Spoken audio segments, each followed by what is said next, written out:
All right, so parts 1 and 2 of this were definitely a lot.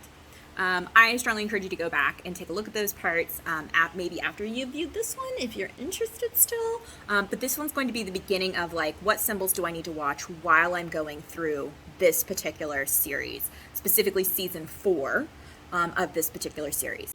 The first symbol that I want you to pay attention to is actually more of a metaphor, and that is color. So you will notice in season 4, episode 1, that Elle and Joyce and kind of like the Stranger Things kids, they are for the most part in brown and like the 70s colored hues, right? Sort of like a softer palette, okay? And then if you look at the kids who are like the popular crowd kids, or even the rest of the sort of like architecture around them, it's that very 80s like synth pop, bright colors, and this sort of like futuristic vibe, which to us now, looking back on it, seems very nostalgic, right? Well, the reason that's important is it has to do with the way that we construct reality and like who we are. So we start off, and again, so this is reality, so you guys can see reflection, like this is a real thing that we're doing here. It's not all pretty smoke and mirrors. We start off with this opening part, and what we're hearing narration wise is Elle, and she is constructing a reality. So there's multiple layers to this. So one of the things that I want you to pay attention to when you're going through this series is the construction of little tiny realities. You also need to pay attention to how those realities are related to the color palette within Stranger Things. When things are supposed to be that sort of pop potential, you'll see everything in these very bright colors. Elle and Joyce and everyone else are in these sort of dulled 70s kind of colors because they are seen to be kind of like the past not quite meeting the present, and that's really important.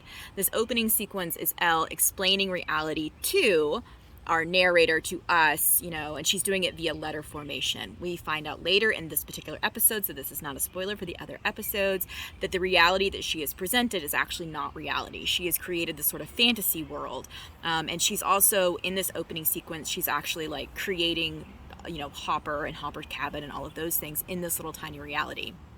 And I think this is also Stranger Things' way of sort of acknowledging the fact that like we are also looking at a reality that is not a reality, right? So it's almost like a frame story, right? So it's like a reality within a reality within a reality, right? And that becomes important later on because we have this awakening in which we understand that the reality. Sorry, he was asking me what coffee. So the reality that she is shaping is a reality that she wishes was real but was not real. And sociologically speaking, there is this idea of Western identity, like our societal identity being what we want and not being what it actually is, right? And like I encourage you to go back through that opening sequence when the the credits are rolling, the opening credits are rolling, and look at all of the ways that reality is presented. Like Joyce is like, she loves her new job, and then we see her actually struggling on the phone to make these sales, right? She doesn't love her new job, obviously, but that's what we're presenting and projecting outwards.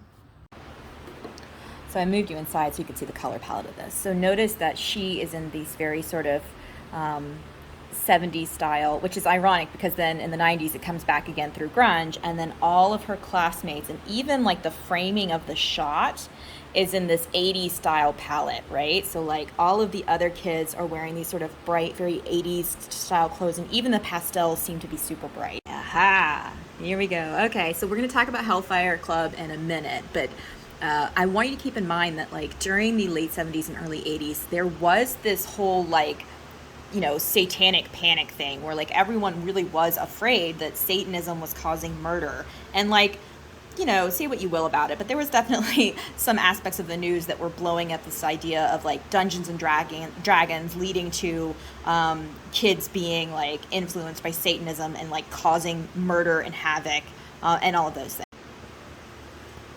So again, color palette dark, right? Grungy looking. Look at the contrast.